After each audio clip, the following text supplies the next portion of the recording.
It's not only about the club, also about the city and yeah, just the people here, and that all sounds good. And then when Dan alhamdulillah satu sosok Nathan Chow Aon ini berhasil untuk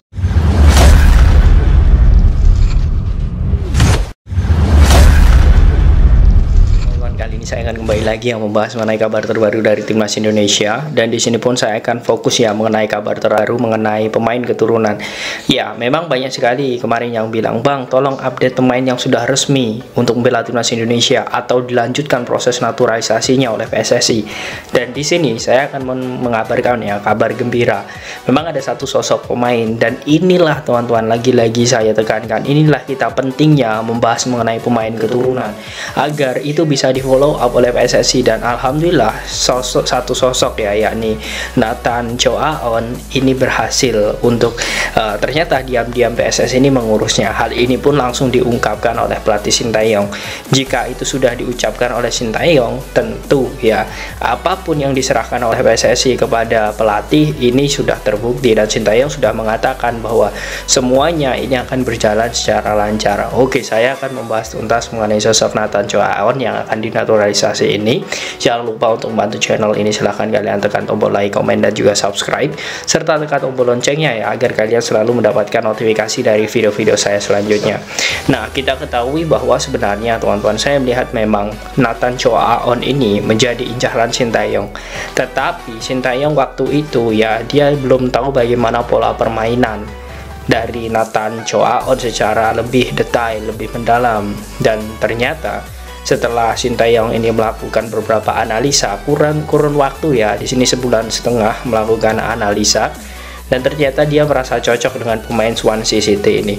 Dan akhirnya Sintayong pun ya, ini kronologisnya, Sintayong pun berkata kepada PSSI bahwa yes, saya mau untuk Nathan Chow Aon itu dinaturalisasi. Dan saat ini PSSI lagi-lagi mode senyap ya, walaupun belum ada ya info resmi mengenai datangnya nanti Chow Aon ke Indonesia, tetapi dengan statement Sintayong yang mengatakan bahwa Nathan Chow Aon ini akan membela timnas, itu membuat kita semakin tenang ya. Oke, saya akan membacakan statement dari Sintayong terlebih dahulu. Nah, di sini dia pun mengatakan ya, di sela-sela latihan timnas kemarin di tanggal 9 saat TC, Sintayong mengatakan seperti ini, "Setahu saya untuk proses naturalisasi pemain itu ya, yakni Nathan Chow Aon itu lancar.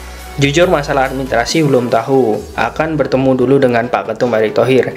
Setelah itu baru akan saya umumkan." Nah, itu memang saat ini prosesnya itu memang sudah berjalan ya, bagaimana komunikasi verbal kemudian dengan si pemain itu sudah berjalan, tetapi untuk datang ke Indonesia seperti sosok Jay Idas itu belum.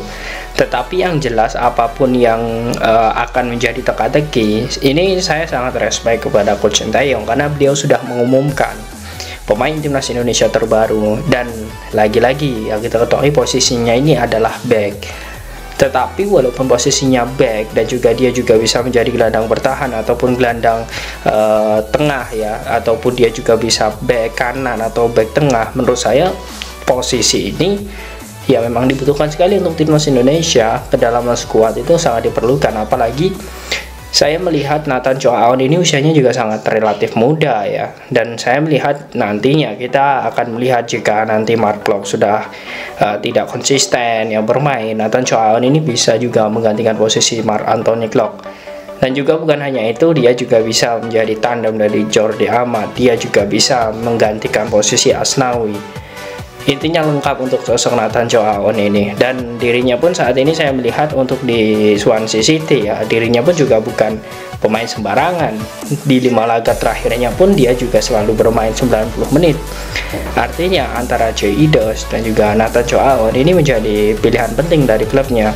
Dan itulah teman-teman kurang lebih ya bagaimana kabar terbaru dari pemain naturalisasi selanjutnya.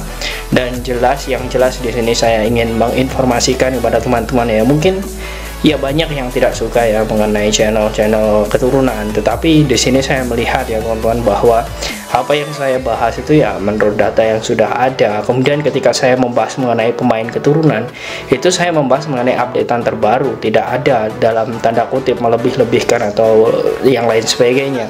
Kalian bisa cek saja di judul-judul saya ataupun di isi konten yang terutama ya. Itu tidak ada sama sekali. Jika resmi ya saya bilang resmi, kalau tidak ya belum, tapi ada potensi seperti itu.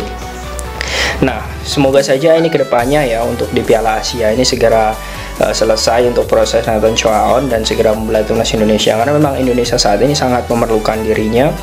Dan saya melihat bahwa bukan hanya Shin Tae-yong yang sangat memerlukan, tetapi skuad timnas Indonesia untuk di Piala Asia ini harus full kekuatan. Dan kalau kita berbicara tentang Jepang, kemudian kita berbicara tentang Irak, ya semoga saja kita bisa mengimbangnya atau bahkan mengalahkan mereka dengan beberapa potensi pemain keturunan yang ada ini. Nah, dengan datangnya Nathan Choaon ini nantinya di tubuh timnas Indonesia, saya yakin sekali Taeyong ini akan lebih mudah lagi untuk mengatur bagaimana pola strategi timnas. Nah, jadi seperti itu ya kalau kita bisa melihat proses dari sosok Nathan Choaon ini, dan saya melihat memang kekuatan timnas Indonesia ini akan semakin solid nantinya ya. Dan ya itulah yang memang diinginkan oleh semua pecinta sepak bola nasional. Apapun yang terjadi saat ini, bagaimana kondisi liga yang memang saat ini kita pun kalau bisa dibilang ya dari negara-negara Asia Tenggara itu sangat kalah. Dan daripada kita berkaca dari hal itu, ya tentu dengan mengatasi masalah tersebut harus ada opsi, yakni menambah pemain keturunan. Dan itu bukanlah hal yang tidak wajar dalam dunia sepak bola modern saat ini. Kita ambil contoh seperti Australia saja, jika berkaca dengan liga saat ini pun liganya juga di bawah Indonesia, tetapi mengapa mereka itu bisa lolos ke Piala Dunia dan bahkan selalu menjadi langganan? Ya lagi-lagi itu adalah faktor kekuatan dari si pemain itu sendiri. Banyak dari pemain-pemain Australia yang sudah berlaga di Liga Inggris, Liga Spanyol, Liga Jerman, Liga Denmark, ya, Liga Belgia. Itu semuanya menyebar mereka di sana. Dan jika kita berbicara tentang timnas, saat ini potensi pemain-pemain keturunan kita itu sangat bersaing di Eropa. Jadi untuk bisa bagaimana kita nanti bersaing untuk level Asia ataupun di kualifikasi Piala Dunia, tentu kita masih bisa berbicara banyak jika kita melihat dari komposisi pemain kita ke depan. Ya belum lagi nanti jika sosok Kevin Dix kemudian Emil Audero juga bergabung. Menurut saya dengan banyaknya pemain keturunan itu sebagai pemancing teman-teman ya, dalam artian pemain-pemain yang masih ragu, kemudian pemain-pemain yang saat ini masih 50-50 yes atau tidak membela Indonesia, itu bisa menjadi pemancing. Semakin banyak pemain keturunan yang bergabung bersama timnas, saya yakin banyak juga yang berminat untuk membela timnas Indonesia ke depan.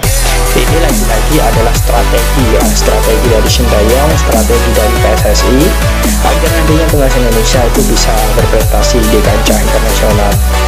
Nah, bagaimana menurut kalian teman-teman dengan sosok Nathan Choaon ini? Apakah kalian yakin nantinya ke depan dia mampu beradaptasi dengan baik bersama timnas Indonesia dan mampu untuk bersaing nantinya Indonesia di Piala Asia melawan Jepang, Irak, dan juga Vietnam? Silahkan kalian tulis di kolom komentar.